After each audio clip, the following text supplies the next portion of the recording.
Hello, everyone. Welcome to the next part of the Manhwa solo Max-Level Newbie. The day the once undefeated game tower of Trials was finally conquered after 11 years, it marked a turning point for Kang Jinhyuk's world. In an unexpected twist, his ordinary life transformed into a second tower of Trials, along with a warning that humanity would be wiped out. Jinhyuk was the top player who knew how to conquer the game's challenges, but now, he had to start a new journey to conquer this unexpected tower. In the previous part, the story paused when Anubis couldn't defeat Jinhyuk using normal methods. Adhering to the tower's rules, Anubis summoned the mightiest warrior from the 6th level to teach Jinhyuk a lesson. A challenge was issued. If Jinhyuk could defeat this warrior within 5 seconds, Anubis would grant him the privilege of choosing any treasure from his hoard. What comes next? Let's dive into part 2 of the Manhwa Solo Max Level Newbie with the daily dose of anime recap to catch all the exciting details. And if you enjoy the manga, don't forget to like, subscribe, and leave a comment for daily dose of anime recap. When faced with the challenge, Jinhyuk simply let out a quick laugh and then decided to buy the royal blood from the coin exchange area and activate the blessing of the star skill. Once he had that item, he clicked on accept the duel and unleashed the power of the Sword Demon King's steps. With the damage boosted to a whopping 1500%, taking down Anubis' warrior was a piece of cake. Seeing his own warrior defeated with just one strike, Anubis could do nothing more than contain his anger for being tricked. He led Jinhyuk to the treasure vault, giving him the freedom to choose as he pleased. For the first time, the god of the sun Horus found humans intriguing. He suggested that Jinhyuk become a resident that ruled this floor by selecting one of them. He said, if you do, you will receive power more valuable than the mere treasures of this treasury. You will receive our support for real this time. Although it was an enticing offer, Jinhyuk didn't pay much attention. He had his sights set on climbing higher floors, so he saw no reason to stick around with them. You're impressive, but sorry, Horus. The black egg of the ancients was Jinhyuk's choice among Anubis' numerous treasures. It was a peculiar item said to bring calamity to the humans depending on what he did to the egg. Taking the egg back home, Jinhyuk stared at it intently, his face beaming with joy. He said, I think it's time I actually focus for real. The egg hatching process was officially underway. Jinhyuk used one hand to unleash Element of Fire, and the other to activate Glacier Formation. Along with Blessing of the Stars and true Heavenly Flower Cultivation technique, he had all 4 types of mana. As the blinding light gradually faded, a cute little black creature resembling the small dragon Toothless suddenly emerged. The baby creature was quite hungry, so Jinhyuk gathered all his remaining mana and gave it form to provide a snack for the black egg. With his pet in his arms, Jinhyuk joyfully gave it an adorable name, Goguma, inspired by its resemblance to a roasted sweet potato. The next day, Jinhyuk met with SWB station manager Kang Byung-chan to discuss the possibility of a live broadcast. Kang Byung-chan explained that if Jinhyuk made an appearance and shared some of his rating life hacks, it would really excite everyone. And as for the payment, the sky's the limit. Sounds pretty awesome, right? Byung-chan said, there's someone who hopes to make an appearance alongside you. If you appear together with him, I will give you an opportunity to take an unlimited amount of magic stones from our station. Jinhyuk readily accepted the offer, intrigued to find out who was so eager to meet him. The next day, a large group of reporters gathered early at the SWB station. There was a white-haired man named Hong Deokpyo. Many reporters wondered if he was a special guest for that day's show. He arrived with 2 S-class players from the Zonghao Guild. It seemed like they wanted to use this opportunity to show off, but things took an unexpected turn.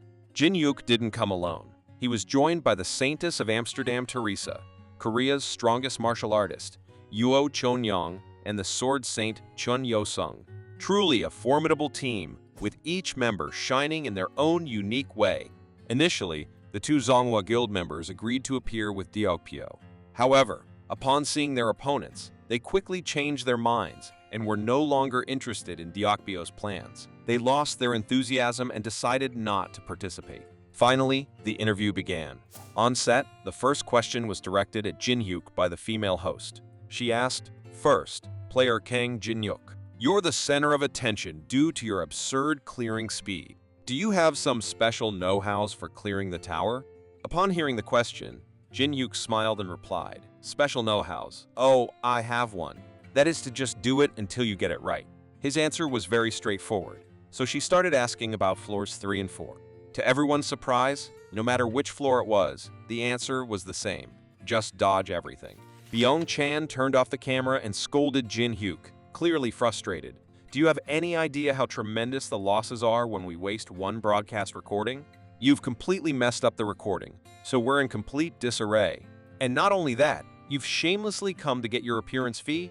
Jinhyuk didn't back down, confidently stating that he was sticking to the terms of the contract, and his responses were his own. This infuriated Byung-chan, who pointed right at Jinhyuk's face and accused him of arguing needlessly when it was clear he had messed up.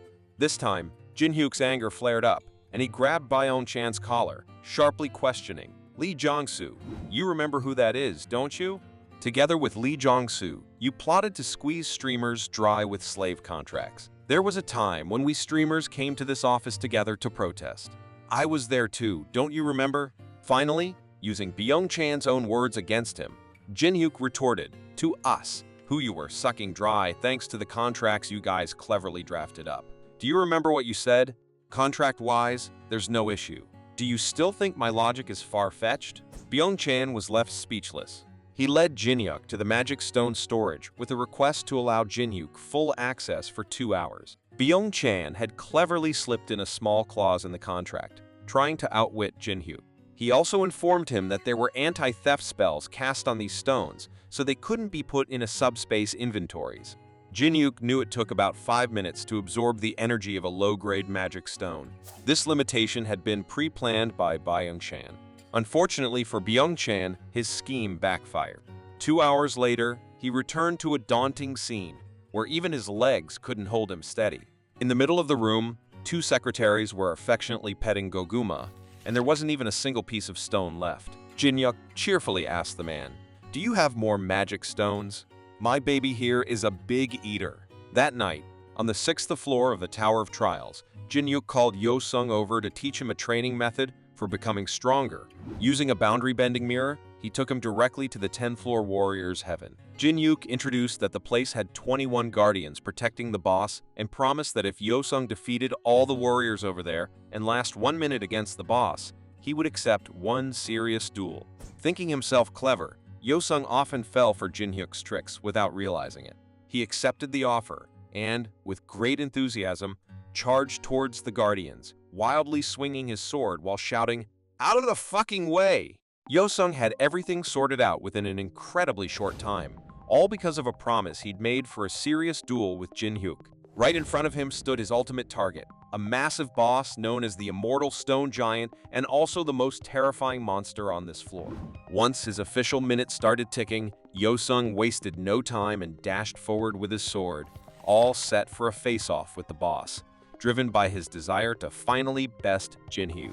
But fate had other plans, and in the blink of an eye, Yo-sung found himself laid up in a hospital bed, feeling utterly disheartened. Beside the bed, Hana was peeling an apple. She explained that when she rushed to get him as per the director's orders, he was in terrible condition. Reaching into her bag, Hana produced a gemstone and handed it to Yo-sung. Holding the object in his hand triggered memories of his battle with the boss. The boss had activated the absolute skill Invincible, making the boss safe from all attacks. Yo-sung lay on the mess with lots of wounds, thinking things weren't good. No matter if it was a physical hit or magic, nothing worked. A figure revered as a holy sword, yet his elemental sword was now shattered in two. What was the next move? Having been an onlooker for a while, it was now Jinhyuk's turn to step in. He effortlessly activated the Sword Demon King's steps, gracefully evading every attack from the boss with impeccable precision. The boss got really mad at Jinhyuk's jumping around. It roared and executed a powerful move named Sanctuary, suddenly intensifying gravity within a 500% radius. Just when Yo-sung thought Jinhyuk might lose like he did, something surprising happened. Jinhyuk employed a single technique called Spell Enhancement Barrier, effortlessly turning the boss into stone and achieving victory in a remarkably smooth manner. With the boss defeated, Jinhyuk gained the invincible skill, while Yo-sung was left with nothing more than an empty gemstone. Feeling a mixture of pain and humiliation, Yo-sung's inner thoughts echoed, "As always, you humiliate me to the very end." In the Elven Forest on the 6th floor of the Tower of Trials, Jinhyuk was quietly tailed by an assassin from the Zonghua Guild. But in the middle of it all, a friendly elf named Sylvia stepped in and sorted things out. She presumed Jinhyuk was a lost traveler in the forest and was secretly watching over him to keep him safe. However, she soon realized that he had stopped in front of an illusion barrier that led to her village. These should be in passive characters. Active characters like this reduce the barrier's effectiveness by half. Whoever made this, they must dozed off during grammar class, Jinhyuk said. Being well aware of his surroundings, Jinhyuk intentionally activated his otherworldly restaurant to make a delicious vegetarian meal and attract the elf's attention. When she misunderstood and thought he was cooking animal meat, Jinhyuk told her off, "What are you talking about? This isn't meat. This is soy meat, made from soybeans. If you don't believe me, come see for yourself." The elves of the Tower of Trials had a morbid liking for cooking and music. However, animal meat was the one food item that was considered taboo amongst the elves. So he wanted to try what would happen if he gave them a chance to eat something resembling meat. When she was still suspicious that it was meat, Jinhyuk scolded her, "Do not insult my dedication towards cooking. I wouldn't dare lie or pull tricks using food." As he wished, after savoring 3 plates of food, the elf became much friendlier. She introduced herself as Sylvia, a ranger of the Elven Forest, and wanted to make up for her earlier mistake. Seizing the opportunity, Jinhyuk promptly inquired, "Then, could I visit the Elven village?" Thanks to the tasty meal, Jinhyuk was allowed to visit the village hall in the Elven village. However, unlike the friendly patriarch Penheim, the archers around Jinhyuk had their arrows aimed right at him. Among them was a particularly hostile figure named Teslan. He voiced, "How dare an outsider from who knows where expect a welcoming? You humans do not have the right to set foot into this sacred forest." According to the system's information, Teslan stood at level 30, an advanced ranger among those encircling Jinhyuk. Teslan was pretty hot-headed. He shot an arrow, but Jinhyuk caught it just in time. On his first visit, instead of being welcomed, Jinhyuk was met with hostility. He became serious and said, "I was invited here by Sylvia. Your attitude towards guests needs work. Should I have brought a gift or something?" Sylvia sensed things were getting a bit off track, so she stepped in. But then Teslan got all upset, blaming her for letting a human into the village without permission. That's when Sylvia clarified, "I didn't bring him in thoughtlessly. This person is very talented in cooking. Above all, he's able to come up with dishes we've never even eaten before." When food came up, the village patriarch got interested and put aside his anger to see Jinhyuk's cooking in action. That night, during the Moonlight Festival, Jinhyuk put his otherworldly restaurant skills to work in the kitchen. He whipped up a whole feast all by himself to serve to the elves in the village. He made sure to keep Teslan away from the food. Jinhyuk didn't even let him have a little bite. The village patriarch and all the elves loved the meat substitute dish made from soy. They chowed down and danced, not knowing that a group of not-so-friendly visitors was heading their way. These new arrivals were from the Zonghua Guild. They came today to take out Jinhyuk.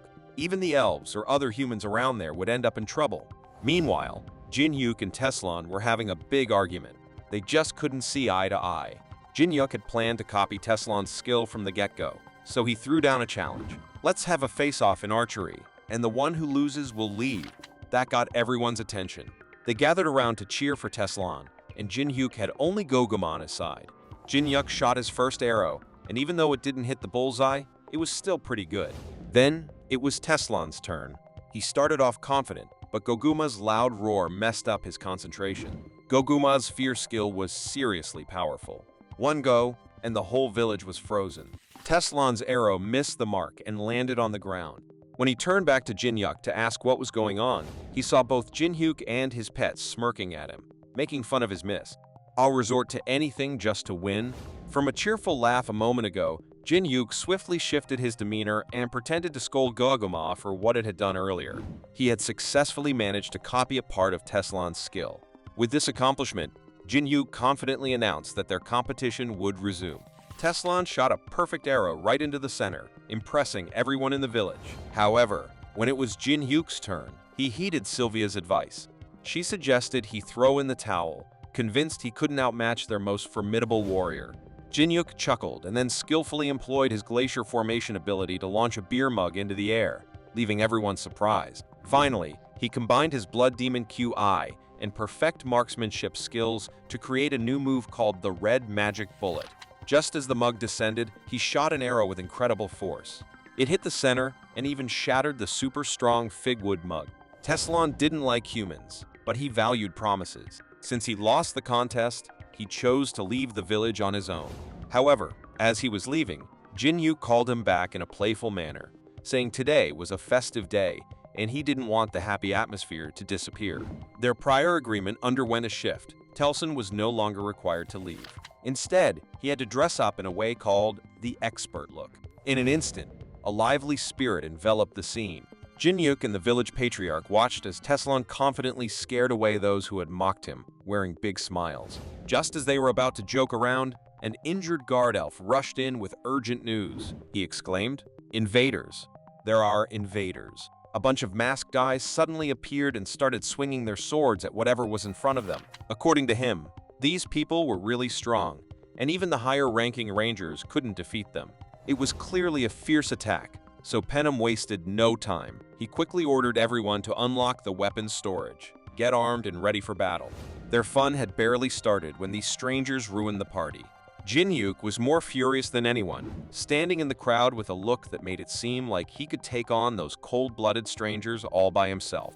In the midst of the chaos, countless regular players and elves were brutally killed. As members of the Zonghwa Guild surrounded the forest, Jinhyuk and the elf tribe planned to get back at them. Jinhyuk ambushed the leader of Squad B, who was on her way to capture him. In a surprising turn of events, her mask was ripped off, revealing her as the same girl he'd seen on the broadcast station. Suehua didn't anticipate that she was the one who had located him first, so she swiftly notified the other squads. Squad C, led by 10KO, heeded the call for backup. However, they ended up clashing with the fairy group led by Telson. While they were momentarily held back, Jinhyuk swiftly dispatched the assassins from Squad B. Utilizing the rapidity of his Grave of Swords and Sword Demon King step skill, he swiftly defeated his opponents. Seeing the tough situation, Exua told her team to scatter and run away. Unfortunately, they couldn't escape from Jinhyuk's glacier formation. In an effort to buy some time while awaiting reinforcements, she engaged Jinhyuk in conversation. "Hey, Kang Jinhyuk, I don't know why you've come here, but I assume you're here to gain something." She thought he wanted to get into the village for his own reasons and claimed that another squad was on its way to clear out the center of the village. If he stayed, he wouldn't make it back in time.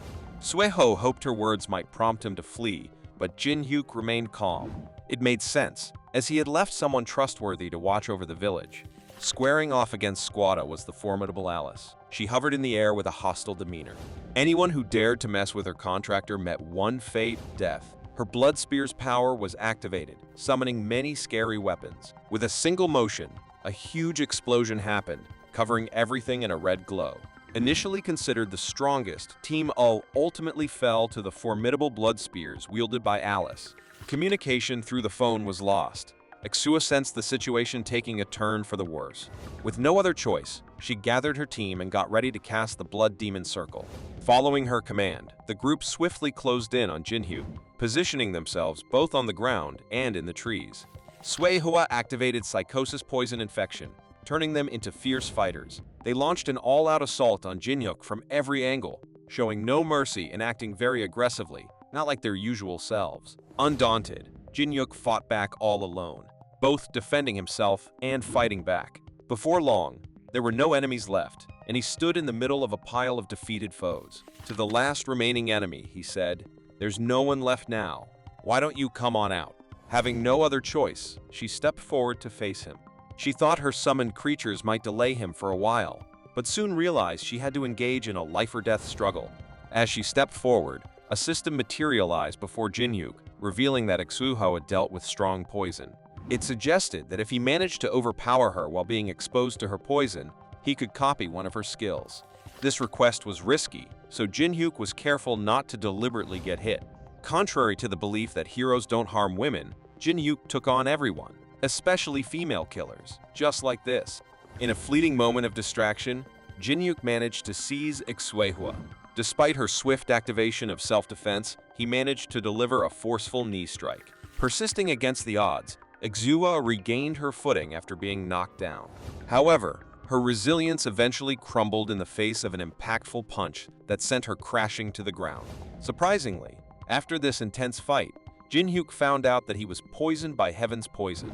Recognizing a unique opportunity, he decided to copy this technique himself, embracing the challenge with unwavering determination. After getting hit by the poison, Jinhyuk's arm veins began to suffer damage. When the opponent mentioned that making an antidote for this poison was difficult, Jinhyuk strangely grinned and said, "Antidote? Who needs that stuff? I can just suppress it with mana." With those words, they both charged at each other with their weapons, but it was clear right from the start that Exua wasn't a match. Jinhyuk kept knocking her down with his attacks. Suddenly, a stranger appeared behind Jinhyuk. The person tried to land a strong strike on him, but Jinhyuk managed to evade it. It was Tenkeo, the leader of Team C. His arrival indicated that Teslon had lost. Even though they were both present, facing Jinhyuk made them realize that they were going to lose. The battle concluded swiftly, with Jinhyuk emerging victorious and gaining 2 skills, Thousand Poison and Evil Eradication. A portion of the Elven Forest was burned out, and a lot of elves lost their lives. Telson, who had lost to Tenkeo, sustained serious injuries. But thanks to Sylvia, who was by her side, she was able to keep her life. Alice became a hero for the young elf folk. For some reason, her presence led to the culture of enjoying alcohol becoming a trend. The Zhonghua Guild, in an attempt to defeat Jinhyuk, intentionally caused trouble in the Elven Forest. Before departing, Jinhyuk discreetly erected an 8-star protective barrier and a few 3-star barriers to shield the village from similar issues. At Zhonghua Guild headquarters, Vice Guildmaster Liuyu learned that the attacking force of 150 people, including 3 S ranks, had been completely wiped out. While they debated who could handle Jinhyuk, Moyong Su, the Moyong family's patriarch, walked into the meeting uninvited. Seated at the table, the elder instructed Liuyu to let him take charge. He planned to have a conversation with Namgung Cheon. He scolded Liuyu, "Shut up! Do you still not get it?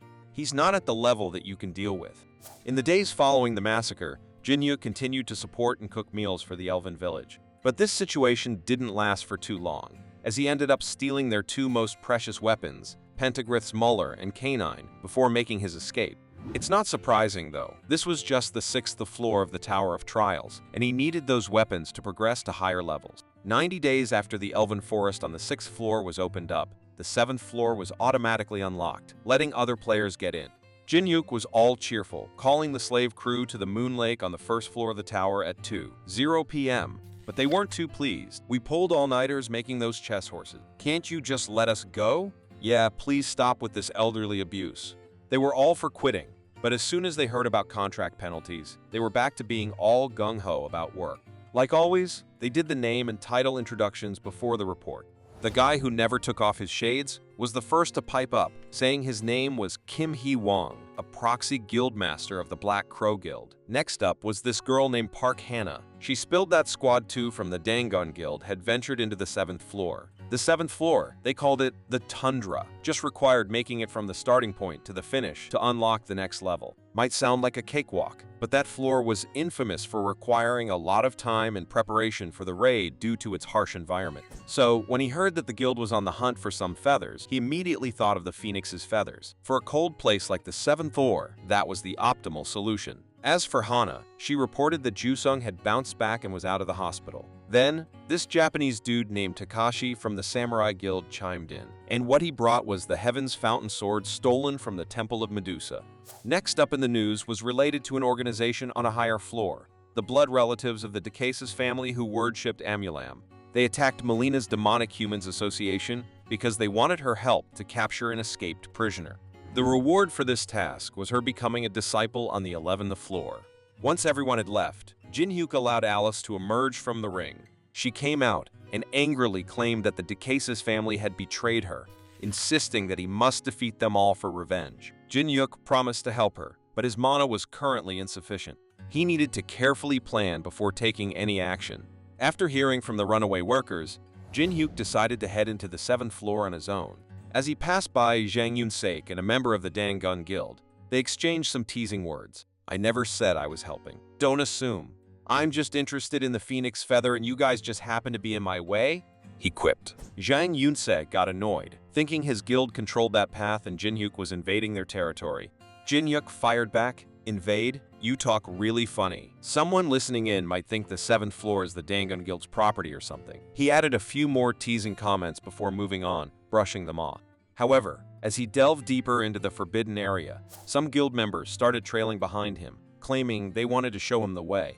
While they meant well, Their assistance wasn't very helpful, and Jinhyuk was actually doing the opposite.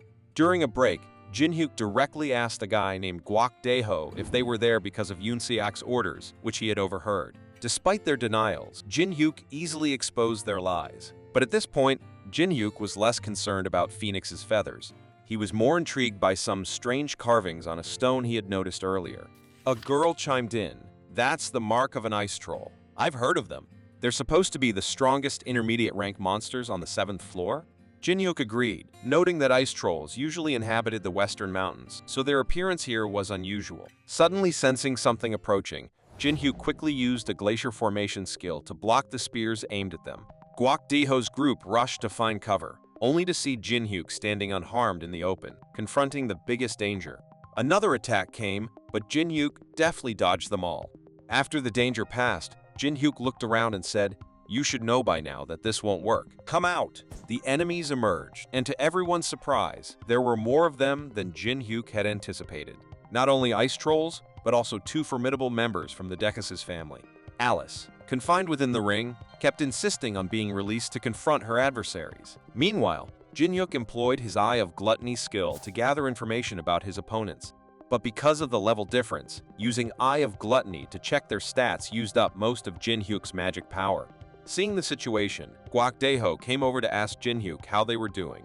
Taking advantage of the moment, Jinhyuk immediately acted like a hero and told him, "Guak Daeho, take your companions and get out of here. Get out of the forest and call for support. I'll be fine. Just buy me a drink once we're done here and go back. Promise?" Wow, that line was impressive, meeting the requirement to say more than 4 death flag-worthy lines and allowing him to copy an opponent's skill.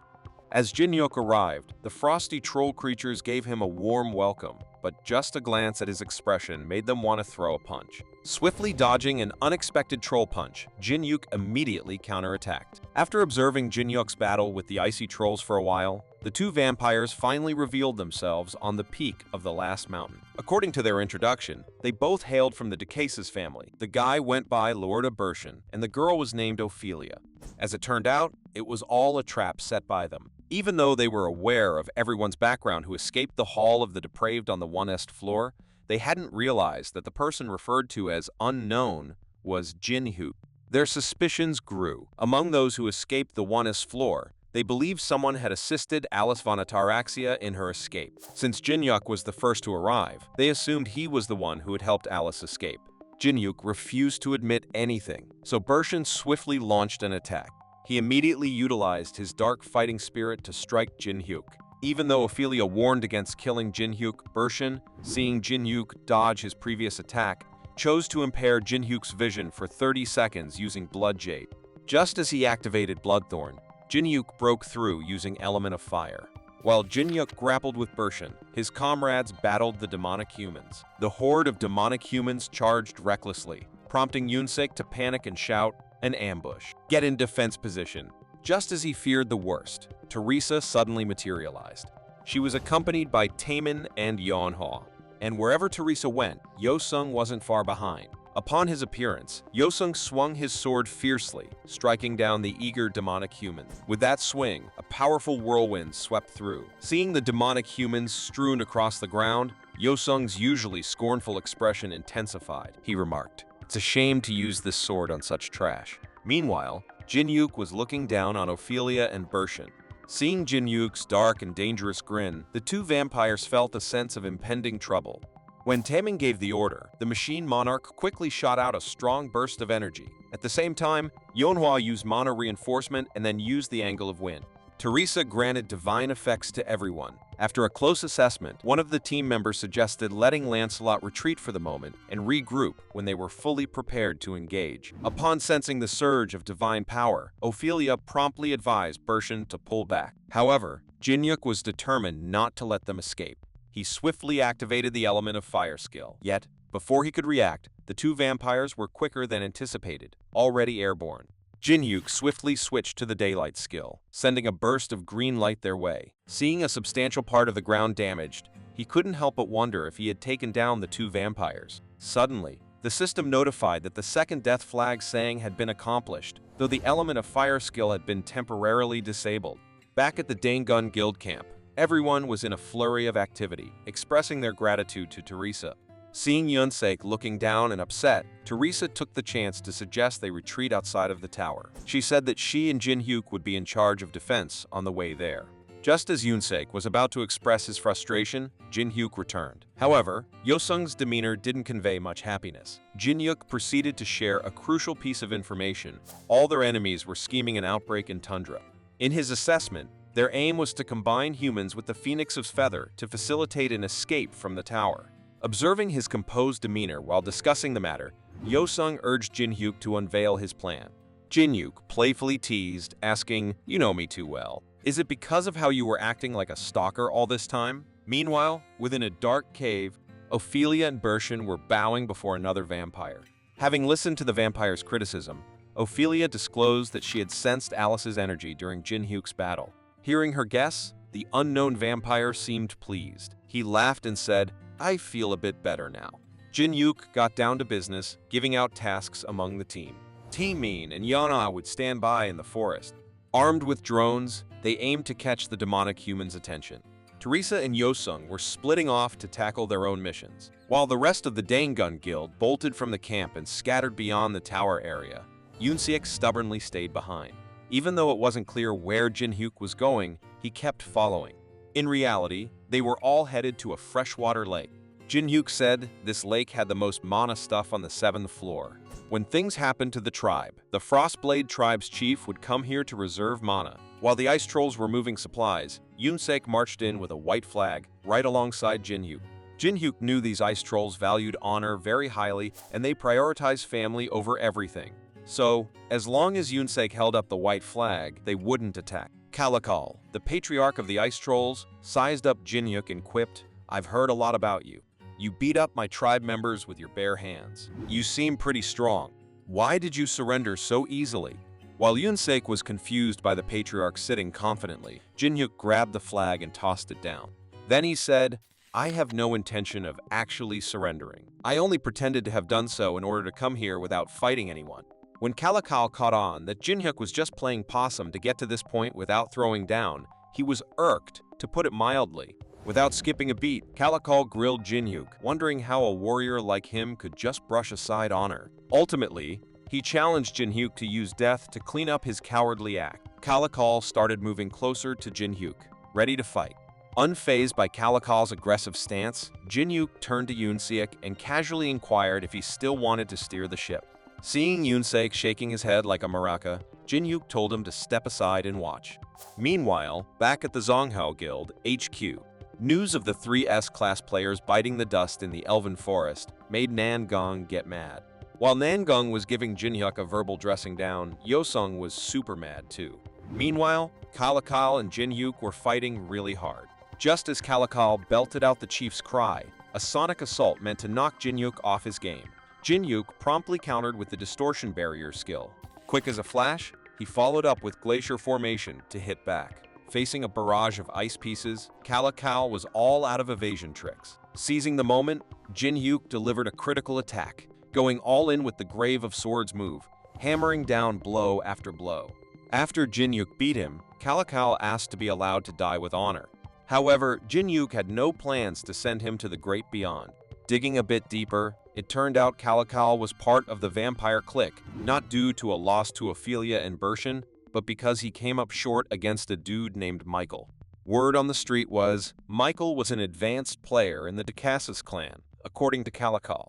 The leader of the tribe, Kalakal, guessed that Jinhyuk would kill him, but surprisingly, Jinhyuk not only let him off the hook, but even struck a deal to spare his tribe if he cooperated. To make their partnership jive, Jinhyuk decided to leave Yunsek behind as collateral. At the same time, the powerful vampire that Kalakal mentioned was planning to deal with Jinhyuk.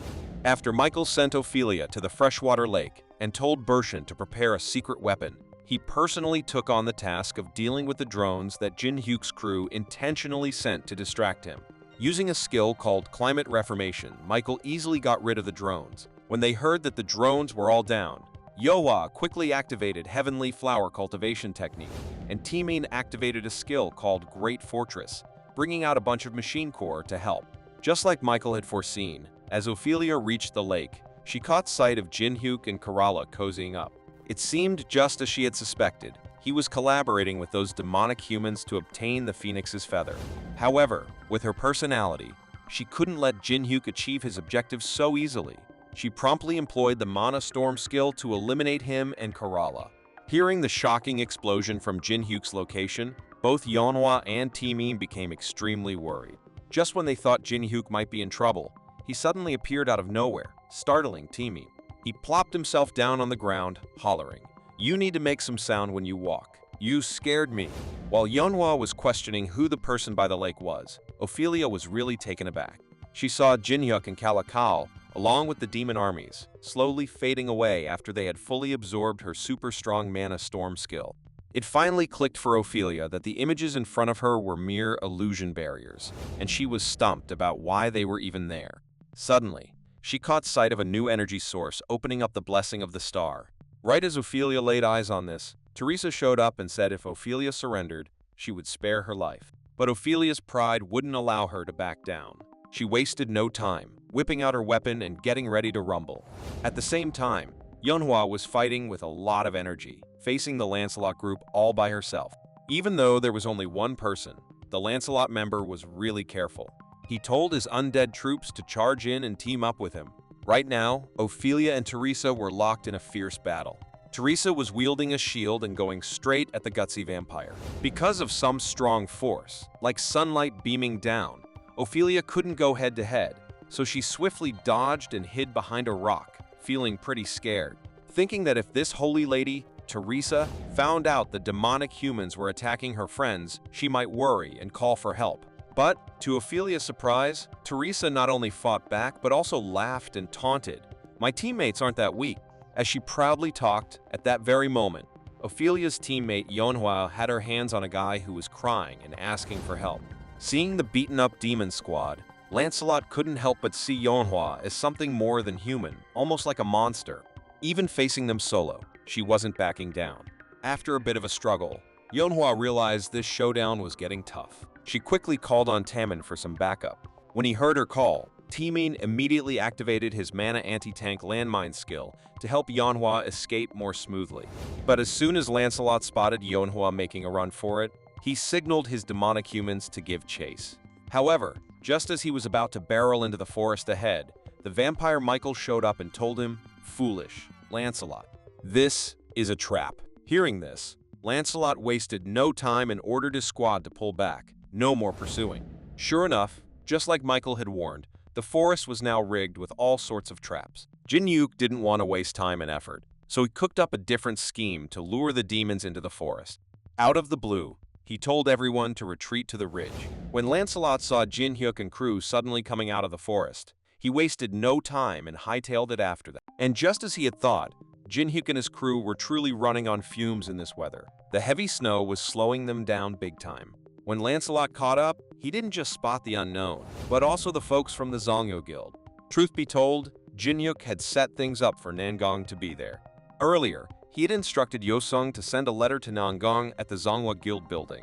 Following Jinhyuk's lead, Yosung met Nangong and read the note. Basically, after giving their guild a piece of his mind, Nangong was challenged to a showdown right at that spot. Right now, on Lancelot's side, they wanted to bring down the Zongwa Guild and wipe out Yusung, while Nangong's crew aimed to defeat the demon gang and then finish off Jinhyuk.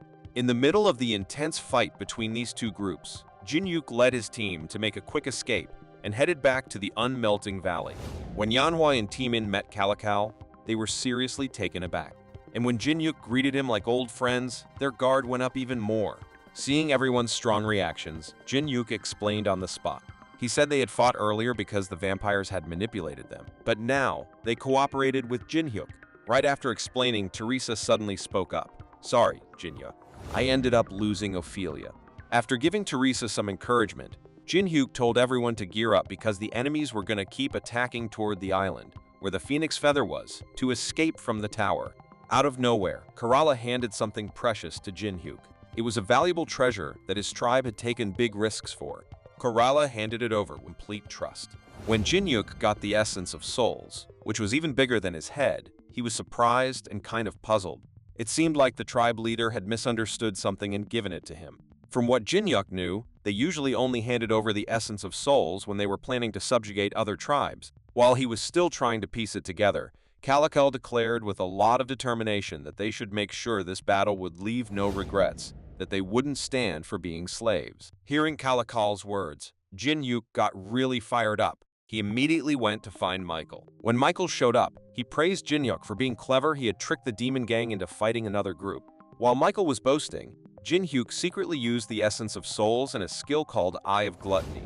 But because Michael was way stronger, that skill didn't really work. After brushing off questions about Alice and ignoring Michael's threats, Jinhyuk asked, "What I don't get is why you want to get out of the tower." Michael didn't answer. He just let out a dark chuckle. Just when the ground suddenly shook a lot, Jinhyuk saw the blood wayport. As the blood on the ground transformed into odd monsters called ghostlers, Michael finally spilled the beans about why he wanted the Phoenix's feather.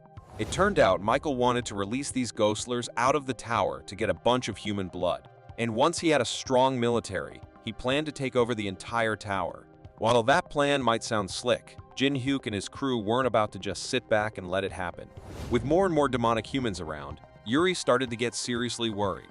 She quickly called Hana to check how things were going on her end. Hana reported that Mr. Jungwoo was still busy fighting off the demons with fire, but it'd take about 20 more minutes to finish. As Yuri vented her frustration, Hwang was hard at work, racing to finish a drawing she had asked for. Everyone was giving their all in the fight, well aware that losing could trigger a dangerous situation. While the teammates were locked in combat with the demons, Jinhyuk was far from idle. He was locked in a heated battle with Michael. When Michael unleashed his fist of blood power, a set of large hands materialized to block Jinhyuk's path. Cornered by those eerie hands, Jinhyuk quickly employed the blessing of the star skill to slip away. While Michael didn't expect Jinhyuk to be able to use divine skills, he charged straight at him. Though the attack didn't hit its mark, Jinhyuk found it oddly amusing.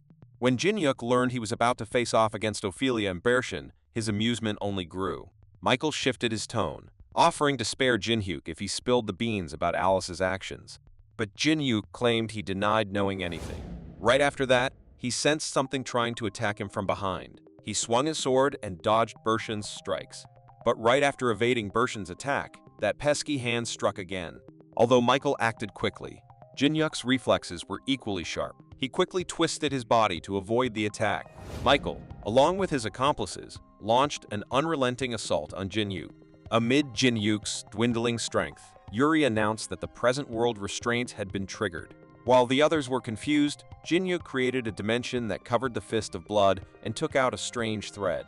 After channeling mana into Bram's ring, Alice von Ataraxia materialized. Just as the system indicated that the tower's restraints had been weakened and the upper limit of strength had been increased by 20%, Alice let out a soft growl.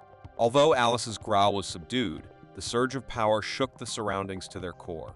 Before this, while Yoonseok and Calical were making their way to the demonic humans, Yoonseok received a video call from Jinhyuk. He told him to find the magic crystal that was the root of the magic procedure with Calical. It's not clear if Calical fully understood, but as soon as Jinhyuk finished speaking, he charged straight at the demonic humans with his weapon. Meanwhile, near Jinhyuk, Alice unexpectedly soared into the air, capturing the attention of the demonic humans who looked up to see what was going on. When a big spear came out of a magic circle and hurtled towards the ground, their faces showed fear. When the spear-like weapon hit the ground, a strong burst of magic spread out, affecting Jinhyuk's teammates. The power was so strong that it felt like it could blow everything away. Michael was taken aback by Alice's attack, which wiped out more than half of his ghostlers with her blood sphere. Expecting Michael's next move, Jinhyuk told Alice to fight him while he dealt with the rest. He said he'd help her once he was done. Before he could say more, the system announced that the third line of death flag lines had been counted. With his objective accomplished, Jinhyuk eagerly challenged Ophelia and Bershin to step up and face him. As the trio departed, the remaining two adversaries engaged in combat. Michael had many things to talk to the former patriarch of the Ataraxias, but she wasn't interested in revisiting the past. She unleashed a furious assault after a brief exchange. While Alice fought with Michael, Jinhyuk took on his two henchmen. Prior to joining the fray, he made it clear that the power he had exhibited was only a fraction, a mere 20% of his true capabilities. The instant he finished speaking, the system indicated that the fourth line of death flag lines had been counted. Furthermore, it divulged that the mana blood-sucking skill had been successfully copied and was now classified as an A-level skill. Suddenly, Jinhyuk's face twisted into a peculiar grin as he wielded his weapon. In a surprising move, he was merging the mana blood-sucking and blessing of the star skills to create an entirely new ability. Having acquired the coveted S-level skill Soul Blood-Sucking, Jinhyuk urged Ophelia and Bershin, "Stop watching and have a test instead." Finally, the limits on enhancing his abilities were completely gone. Jinhyuk wanted to test if the Soul Blood-Sucking skill could really steal magical power and life force. So, he kept using the Sword Demon King's steps to attack Ophelia and Bershin over and over. At first, he thought about toying with them a bit longer, but then he realized Alice might not hold out much longer against Michael's brutal assaults. So, he warned Ophelia and Bershin that if they didn't spill the beans about Michael's plans in the tower, he'd kick them out immediately. Noticing that Bershin was being stubborn, Jinhyuk didn't wait for him to finish talking. He quickly stepped in, and, after sending him away, he asked Ophelia, "Then, are you ready for an honest conversation, Ophelia?" Just as he suspected, Alice was struggling to withstand Michael's fierce attacks. Meanwhile, Kalakal and Yunsek had found where the mana crystal was. However, some nasty demonic humans were guarding it closely, making it hard to just go in and destroy it. Suddenly, Kalakal came up with an idea. He would open up a path for him, while Yunsek destroyed the stone. Yunsek thought it sounded risky at first, but after hearing the tribal leader's encouragement and remembering when he was made second captain of the Dangun Guild, he got fired up. Fueled by his desire for love, power, and wealth, Yunsek charged forward like a madman.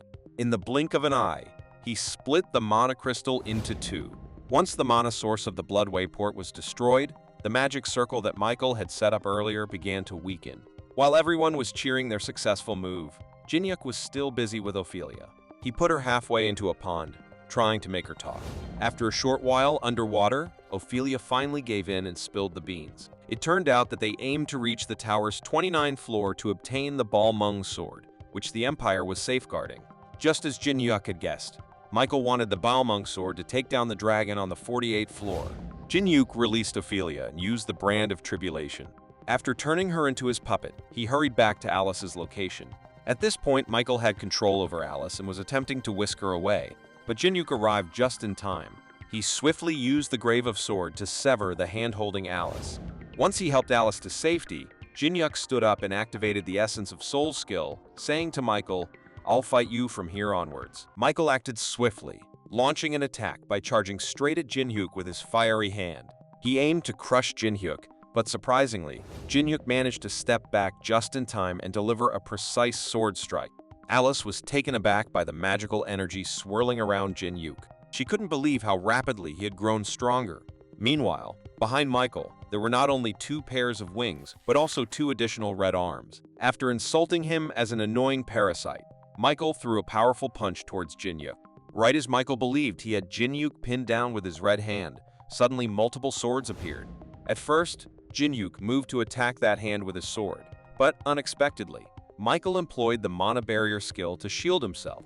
At the same time, the others had reached their limits, lacking the strength to carry on with the fight. Following Jinhyuk's instructions, Yosung led everyone to the designated location. Jinhyuk then activated Eye of Gluttony. Despite applying luck and adaptability stats, he still couldn't discern Michael's information. However, the system informed him that if he survived a battle with this vampire, he could copy one of his skills. Seeing Jinhyuk's unsettling smile, Michael grew excited. He attacked using his sharp metal claws, but Jinhyuk swiftly severed them.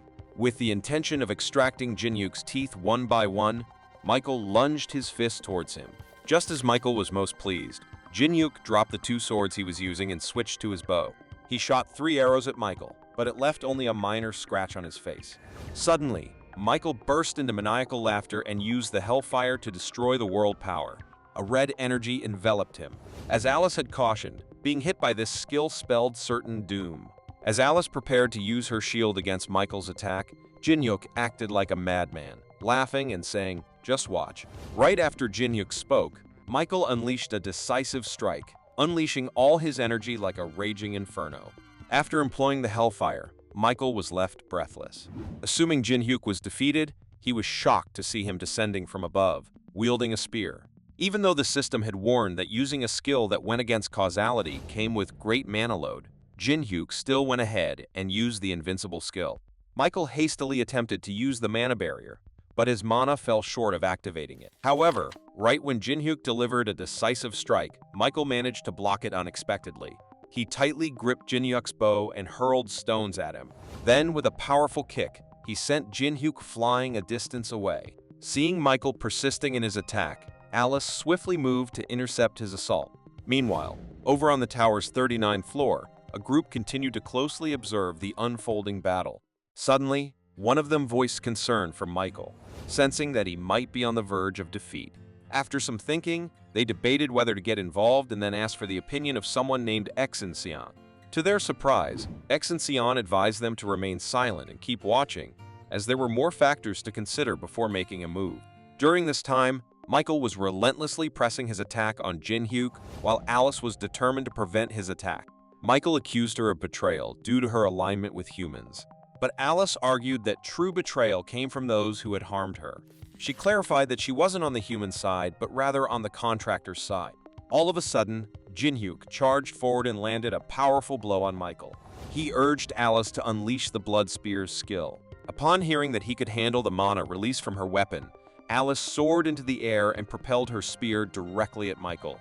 With Alice now confronting Michael, she addressed the watching group on the 39th floor with a strong proclamation.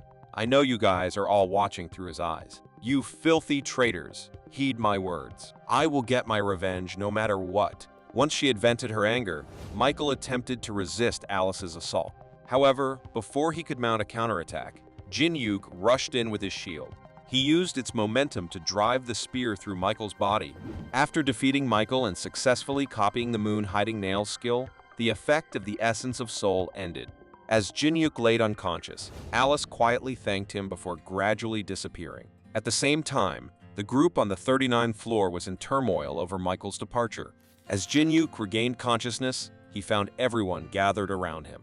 But upon waking up, he seemed somewhat confused. Ignoring Teresa, who was still talking excitedly, he quietly touched the ring hanging around his neck. Suddenly, Jinhyuk's mood brightened. After thanking Teresa, he addressed everyone, saying, "I'm hungry. Let's eat." After days of intense fighting, Nangong and Lancelot finally figured out that Jinhyuk had outsmarted them. As Ophelia was lost in thought, she suddenly felt something burning on her neck. Just at that moment, Melia suddenly showed up. Upon meeting Ophelia, Melia started insulting her right away. But when Ophelia found out that Melia had also been branded by Jinhyuk, she laughed mockingly. Just as Ophelia was about to give Melia a piece of her mind, a warning from the system interrupted. It stated that fighting between slaves was forbidden and Brand of Tribulation was burning. While they dealt with the consequences of their spat, Jinhyuk managed to obtain the Phoenix Feather. The system informed him that the feather could withstand cold and could be combined with right ingredients to create a unique item. Jinhyuk thought that with the Phoenix's feather in hand, clearing the 7th floor would be a walk in the park. He told everyone to indulge and enjoy their meal. Initially grateful for Jinhyuk's assistance, Kalakal turned to stone when he learned he had to pay 500 magic crystals per month. Yosung, still upset about an earlier incident, used this chance to let out his anger. After a heated debate, they decided to bet on who could catch the biggest fish. The victor would be safe, while the loser would face consequences. Without hesitation, Yosung dove in to catch a fish. Seeing Jinhyuk dive into a pond full of monsters, most people thought he was so evil.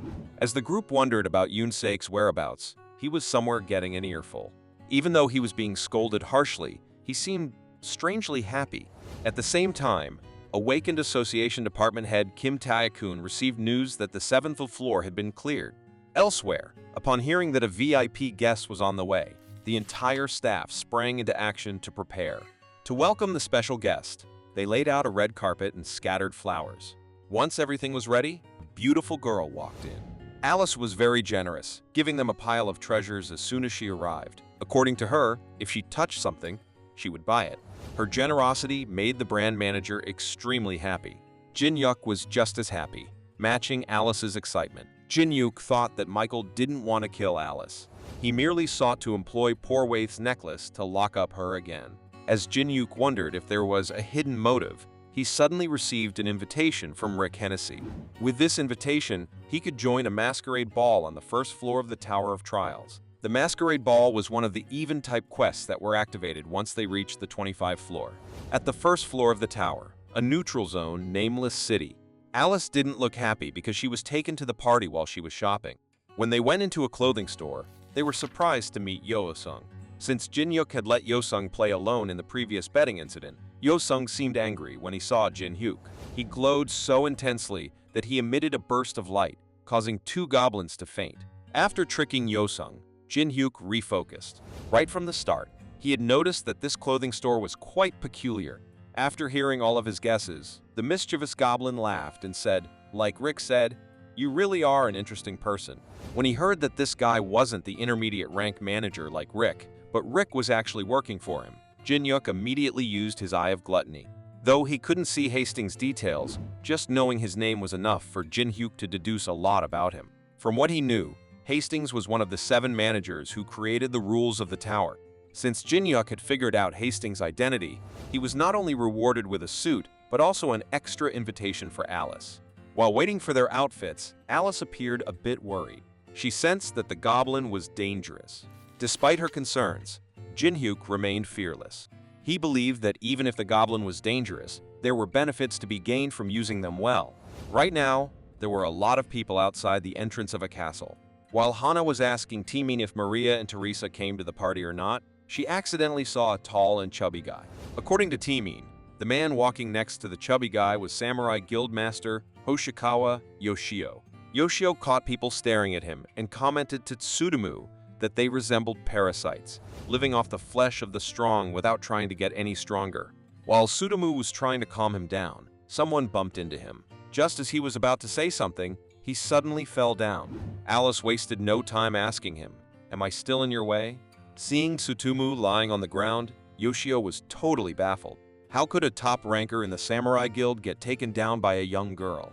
Alice was about to square off with this big guy, but Jinhyuk talked her out of it, so she let it slide. However, out of the blue, as Yoshio started talking, Jinhyuk also lost his temper. He swiftly pulled out a hammer and struck the guy right then and there.